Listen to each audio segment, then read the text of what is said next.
1. So this happened quite a few years ago now, but I thought I'd try to cobble together the details as best I can, because I have no answer for what happened. I've never been one to believe or disbelieve in ghosts. I've always thought that when I have an experience where I see something I would believe, but until then, I'll reserve judgment. At this point, and after what happened to me, I can't say for sure what I do believe in, but I can say that I'm a lot more open to the idea of ghosts. Now, a little backstory. The building I was living in had 4 suites, 2 on the first floor, 1 on the second, and 1 on the third. I was living on the first floor with the other apartment on the first occupied, and on the third being occupied as well. The only suite that was empty was the second floor, as my tenants had just left a couple weeks earlier, and renovations were about to start up there. I'd also like to mention that my folks owned a building down the street that had squatters maybe a week prior, so I was already on the lookout for something like that to happen at my place as well. That plays into the story a little bit. Well, all the preamble is over now, so let's get to the story proper. This would have happened around November of 2011 or 2012. Can't be certain about the year. I was living in an apartment complex that I own and occupied one of the smaller suites on the first floor, and finally had a day off. At the time, I was working 2 jobs that afforded me little to no free time, so I rented a couple movies to watch at home that evening. Bought some food to make and was ready to settle in. Watched my first movie with nothing much happening, and thought I had the energy to sneak in the second flick before I settled in for the night. This is where things start to get a little weird. I hit play on my movie and laid back down on the couch with the cats. About 20 minutes in, I started to hear some bumping above my head, so I stopped the movie. As soon as I hit pause, the noises seemed to stop, so I thought nothing of it and hit play again. Maybe 5 minutes later, the bump started again. Now this time I was quicker on the pause button, in hopes of hearing what was going on. This time I was a little more fortunate and heard what I thought was footsteps above my head. Very much confused because the suite was supposed to be empty, I decided to open the door of my suite to see if there was any light coming from upstairs. Nothing. When I walked back into my living room, the noises had stopped, so I figured maybe it was just the house settling, as we were heading into a colder time of the year. I hit play on the movie again, and not much sooner as I settled back into the couch did the noise start again. This time I paused and heard footsteps above my head, clear as day. They moved from my kitchen to above my head, over to my bedroom, then over to the other suite on the first floor. This time I was real worried because if somebody was in that suite, something had to be done about it, and that had to be done by me. I decided that I would take a knife and my phone with me and have 911 pre-dialed. I walked up the stairs and then to the door of the second floor apartment. When you open this door, it makes a very distinct noise, a kind of wood-on-wood grinding that you can hear from anywhere in the building. So as I approached the door, my goal was to try and avoid making that noise, so that I might have the upper hand on whomever was in my building. It didn't work. As soon as I opened the door, it creaked and squealed louder than ever before. Well, at least it felt that way. And I walked into the apartment. The first thing I did was call out in hopes that whoever was there would just give it up and walk out peacefully. "Hey, I know there's somebody up here." Nothing. "Look, if you just leave now, I won't call the cops. All I want is to empty out the suite. No trouble needed." Still nothing. "Alright, here's the deal. I'm coming through, and if I find you, I have 911 on my phone ready to go. So don't do anything stupid." Of course, I get no response. So I get to searching. Check the living room and the bedroom. Nobody there. The kitchen and bathroom? Nada. The last of the bedrooms? Nobody. Completely defeated, slightly freaked out, probably more relieved, I closed the loudest door in the world and walked back into my apartment. I sat on the couch and listened for what was probably 5 minutes, but felt like 20, and decided that I was hearing things, so let's just leave it at that. Finish my movie, and then get a good night's sleep. Yeah, that wasn't about to happen. Start up the movie again, and of course, minutes later, the noises start up again. This time the footsteps are going in reverse, starting above the other apartment over my bedroom, then over to my living room and ending at my kitchen. This time I'm just mad because I've clearly missed somebody squatting in my house. I grab my knife, my phone, and start stomping my way back up to the second floor. Open the door, it creaks like no tomorrow. Then I turn on the lights in the suite again. Alright, whoever this is, I'm pissed. I have a knife, and I'm not afraid to use it. I have my phone and have 911 dialed up and ready for me to hit send. All I want is you out, so just admit you're here, and we can end this. No response. Fine, I'm coming in. Don't expect any sympathy. I searched and searched every square inch of that floor, and to my chagrin I found diddly squat. Hell, I opened the windows in hopes of finding somebody out on a ledge or something. But I still found no trace of anybody or anything. Now I'm a little freaked out because I know what I heard. Still, I can't stay up there, so I make my way back down. But not before closing the door and this time locking it to make sure nobody could get in. So back into my apartment, and thoroughly confused, I just kind of decided that if I put it behind me, nothing will happen, so I start up the movie for the umpteenth time. 5 minutes go by and nothing happens. Another 10 minutes and still nothing. It's now to the point where I actually believe nothing is going to happen, so I finally settle back in. And that was a mistake. No sooner than I start to relax, the footsteps start up again, starting in my kitchen, then over my living room, but this time they stopped there and moved in a different direction, this time heading towards the door of the apartment and to the common area stairs.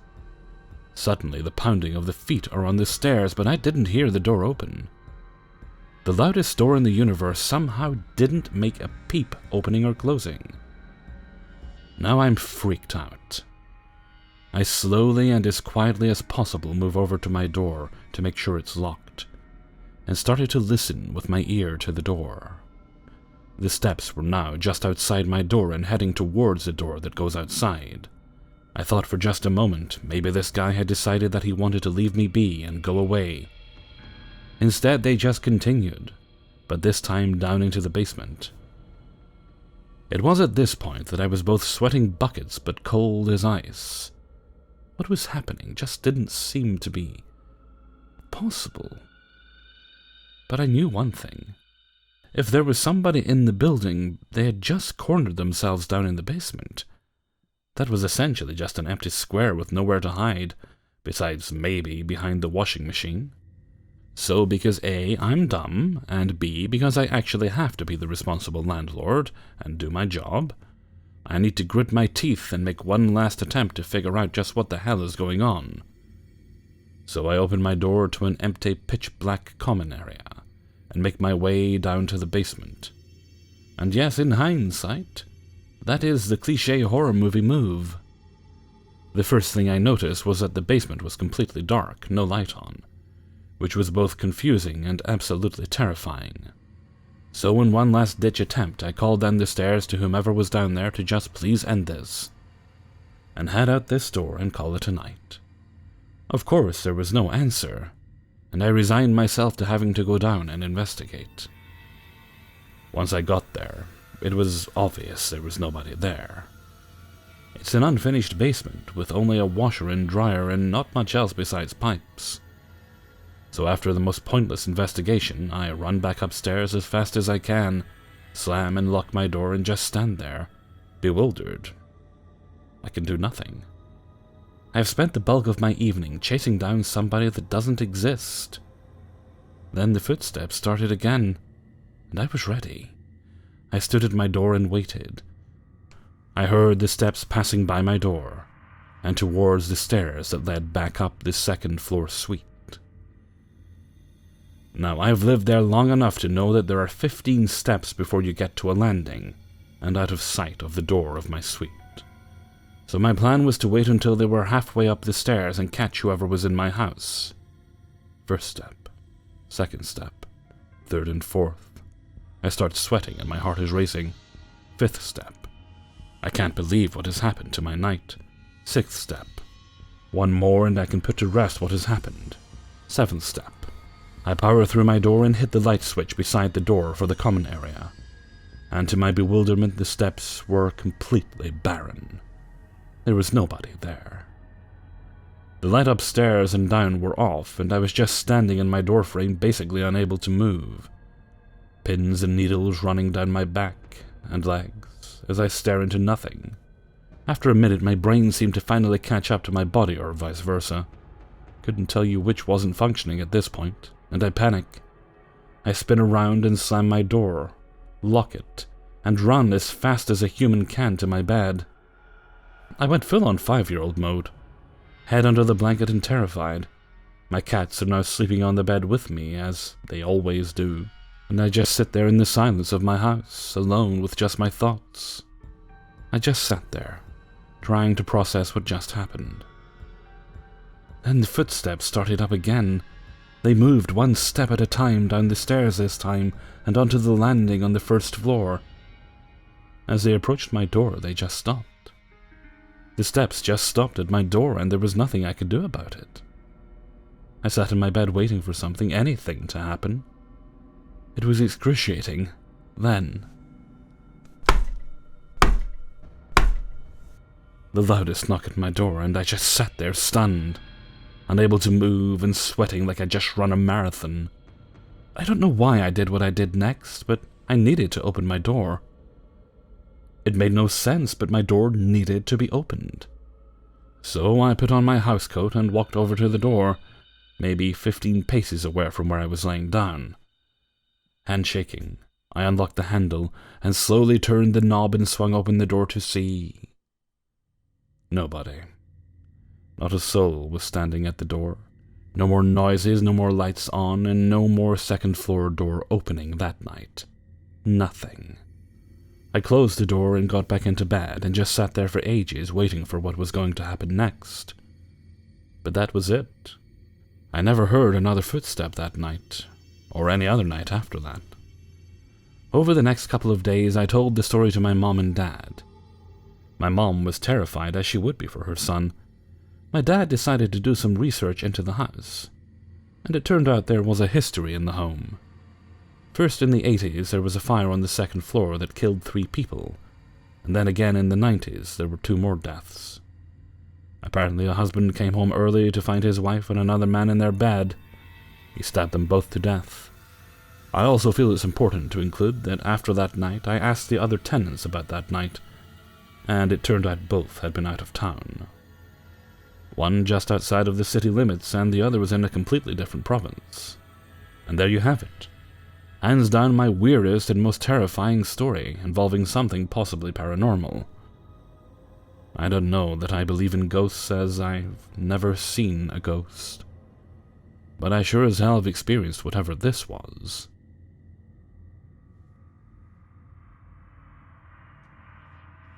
2. So I work in a group home for the developmentally disabled, and my usual shifts are overnights which begin at 11 p.m. and end at 9 a.m. the next day. And oh boy, let me tell you, this fucking place is haunted, I swear to God. I've been working here for a solid 6 months now, and some pretty strange things have happened. In the first few months, 4.5 to be precise, nobody lived in the basement apartment of the home. And whenever you go down there, it's creepy. Also to mention, this is a finished, furnished basement apartment, with its own kitchen, living room, bathroom, and bedroom, meant to house clients that book for a certain amount of time. Whenever it's empty, it always sounds like something is down there, whether it be a person talking, walking, or hearing the doors close. As a result, I keep the door connecting the basement to the top floor locked. But that doesn't stop whatever is down there. One night, as I was awake, I could hear solid, heavy footsteps make their way upstairs to the top, and then hear the door handle try to turn, which almost put me in an anxiety attack, and led me to texting my coworker, who didn't help at all as she began sharing her own experiences with the house, that have been very similar to mine. After the 4.5 months since I started working, we have a client who permanently moved into the basement. Best thing to ever happen. Why? Because we just chalk the noises up to them now. However, one shift I was working, they asked if I could go downstairs and help them. I went downstairs and we got to talking, and they mentioned how sometimes they think the basement is haunted. What? They mentioned how they sometimes hear walking around, and how one night they heard someone turn on the lamp in the living room. They heard the click of the string being pulled. Another incident is when the client wasn't home, and due to personal policies and reasons, we keep cameras in the upstairs and downstairs apartments in the living rooms. I was on the phone with my boss as the upstairs camera stopped working, and they were guiding me through on how to reset it. While waiting for it to boot up, they check the camera downstairs and asked me to do a quick check on the client. I informed them the client wasn't home, and my boss said they could hear walking and coughing. I can tell you right now, it was none of the clients upstairs, as they were sitting down on the couch the entire time watching TV, and none of them had coughed. So I quickly go downstairs with my boss on the phone, and as I said, there was no one there. Completely insane. Next thing to recently happen was a little fucking black cubed alarm clock that we have. This alarm clock we keep upstairs to go off at 6 p.m. to remind staff that it is med time. While on my overnight, I'm laying in the dark while on my phone, just browsing through social media. When the radio of the clock turns on, volume slowly goes up, then quickly goes back down and shuts off. Unplug that shit. It's in a separate room. I'm done with these overnights. 3. I wanted to share my story with you guys, starting right when I was about 8 to 10 years old. I was sharing the bedroom with my younger sister, and I can remember that my parents bought her a toy which looks like a car, with buttons on it, which would make different sounds. I've always had problems sleeping sometimes, and in that particular night, I had trouble sleeping too. I always keep myself in bed just turning from one side to another. When that goddamn car toy went up for really no reason in the middle of the night, I thought I'm going to die any time now because of the panic rising inside of me. And after a good few minutes passed without the toy stopping the noise, I thought my younger sister was playing a prank on me, so I said, "Haha, that's not funny anymore." All I could hear was her truly snoring while she was asleep. So I jumped out of bed, grabbed the damn thing, and threw it out of the bedroom. First, it didn't stop in the hallway, but after a short time, it just stopped.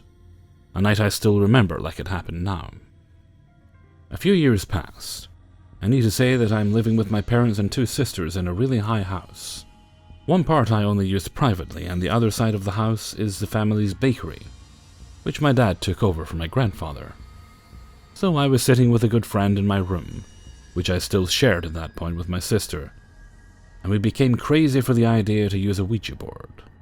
So we created our own out of a piece of cardboard and markers. I didn't really believe it would work. We kept trying for a good half an hour, when, to our question if someone's there, we got an answer which was yes. At first I thought my friend was going to play a prank on me, again, haha. So I looked up to her and went very serious about that, and asked if it was male. It responded yes. I asked if it was evil. It responded yes. I then talked to my friend, and said that that was a really bad idea, as I noticed that she was behaving very strange. She said, "I don't think it's evil." She then asked if it wanted to hurt us, which then wasn't answered clearly. Yes, no, yes, no. Nothing really happened afterwards for about a year or so. I moved into another part of the house in my own room. I need to mention that the other side of the house where the bakery is was always a little bit creepy to me. But since then, I always have a bad feeling over there. Well, I was suffering from depression at that time, and really harmed myself a lot, and suffered from a bad bleeding by that time, but I remember that I was up late that night, and wanted to go to bed, so I turned out the lights and closed my bedroom door. The door had glass in the middle, so I could blurrily see what's going on in the hallway. So I lay down in my bed, trying to sleep, as I could hear my door opening and closing. I took a look from under my blanket, but couldn't see anyone or anything moving outside or inside. I had a little plant at my window, and I swear when I wanted to turn back around, I could see and hear the damn thing moving. Just a centimeter, but it moved. A few weeks later, I invited friends to come over and stay for the weekend. I just got a new camera for my birthday as a gift from my parents, and thought it would be great to take some pictures of my friends, and of the attic where my dad used to sleep during the winter sometimes. There's an awesome little room with a bed and TV inside. You can also see the shining stars.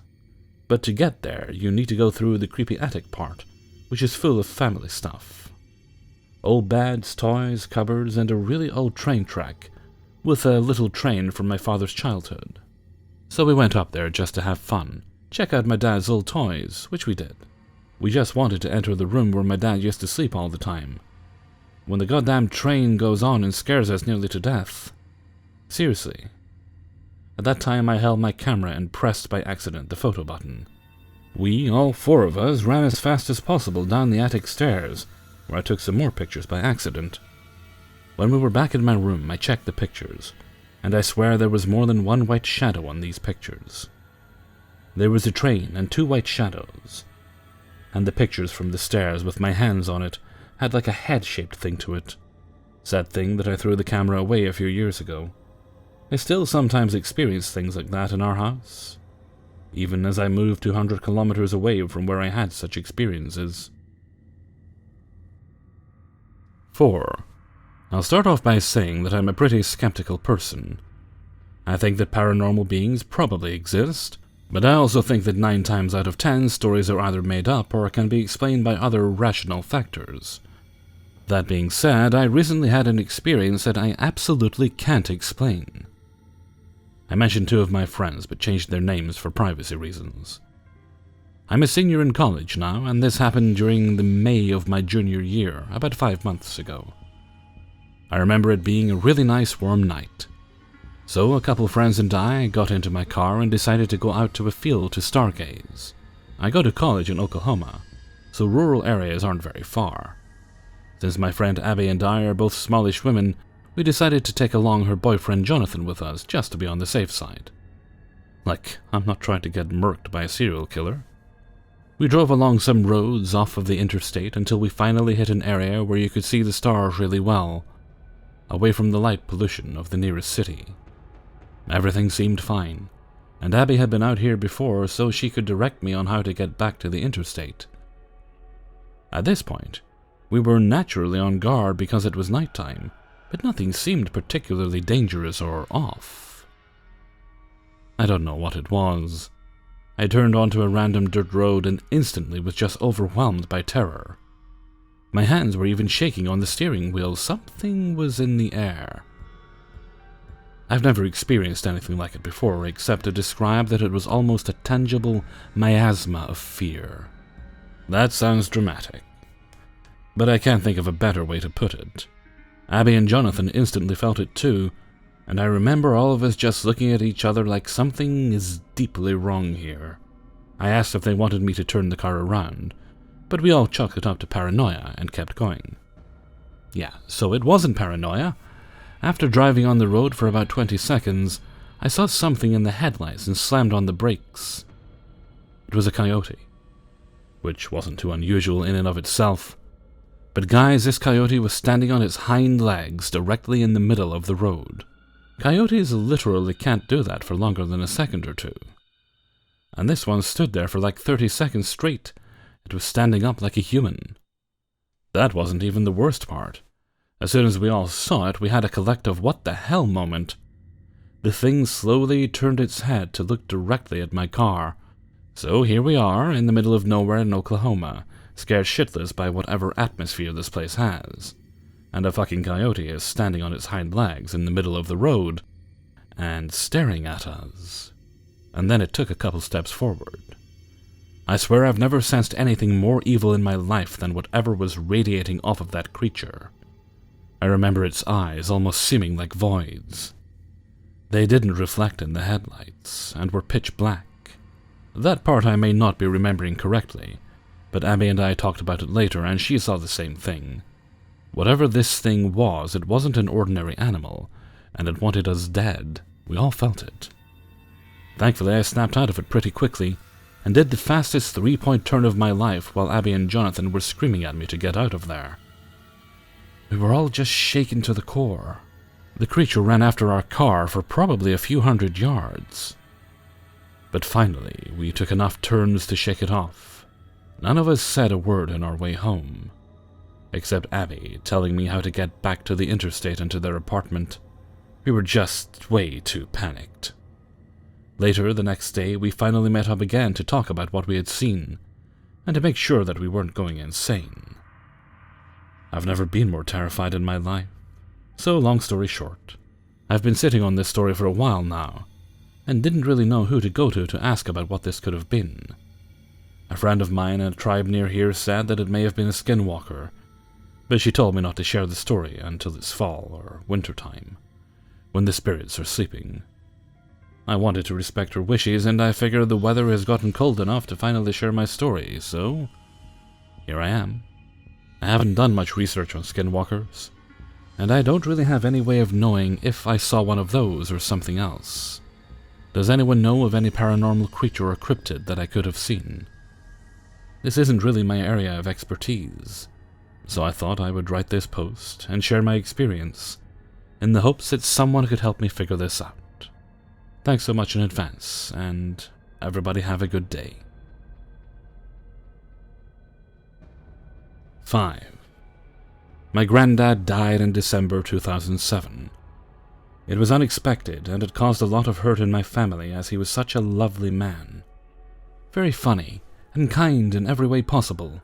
My mum used to see my nana and granddad for years as he lost his leg, and my nana had multiple health problems. In January or February 2008, my mum was laid on her bed. It was the early hours of the morning and she felt something. She said it was as if someone sat at the end of the bed. As she looked, a figure emerged. It was my granddad sat at the end of her bed. He told my mum not to be sad and that he loved her. He told her that he had to go to make way for a special little boy to enter the world. He told her he had to go, but would always be with her. 2 days after her experience, my brother rang the family to say him and his wife just found out they were having a baby. My mum rang me and told me, and we started talking for a while. My mum then came out with... I don't think it's Carl, my brother, who's having the boy. She explained because of him not having been too close to Granddad, and he was my stepbrother, she didn't think it was him. I just said, "Oh man, stop being stupid. There's no one else pregnant, so it must be." It was getting late, so we said goodnight. I went to bed to sleep not long after the conversation with my mum. I had a very strange dream, and in the dream I was given a pregnancy test and told to do it. I was confused, and didn't want to do it. I woke up many times that night, but every time I fell to sleep I was given a pregnancy test to do. One from my sister, another from my mum, another from my aunt, and one from my daughter. By morning I was exhausted. I explained the dreams to my husband, and he didn't really think much of it. I rang my mum and told her too. My mum didn't really say much, and said I can ring you back soon. I was really tired. I had 2 children who had already been taken to school by my husband, so I decided to grab an hour's sleep, as it was my day of college. As I dozed off, I felt very light. I felt a surge of love, and all of a sudden I was sat on my granddad's knee. I was a very small child, and he was telling me a story. As he told the story, my life seemed to flash from being a child to being older with my kids, sat in my nana and granddad's house. My granddad passed me a gift, and when I opened it, it was a blue knitted sleep suit. I said, "Granddad, I've got 2 girls," and started to laugh. His face looked at mine, and he said, "You'll see." I woke up with a jolt as my front door was being banged on. I thought it was the police. But no, it was my nutty mother waving a pregnancy test at me, saying she thinks it's me, as I opened the door. I started to laugh. I really did think it was a joke. I was on the pill. I had 2 children already. I was due to finish college and start university, and had my place on children's nursing. How could I possibly be pregnant?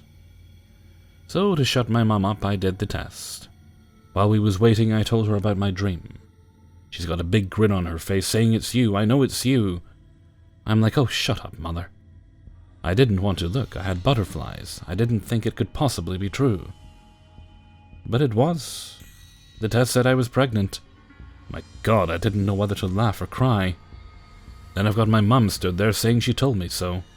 I lost my place at university, as they would not hold it, as there was very limited places. I found out it was a boy I was having. My brother was having a girl. My son was born on the 22nd of the 10th, 2008. He's such a delightful little boy. Always happy and got a smile and will try to help anyone. His teachers love him, and he has so many friends. He's a little artist in the making. My mum now has 13 grandchildren, but only one grandson. Thank you for listening.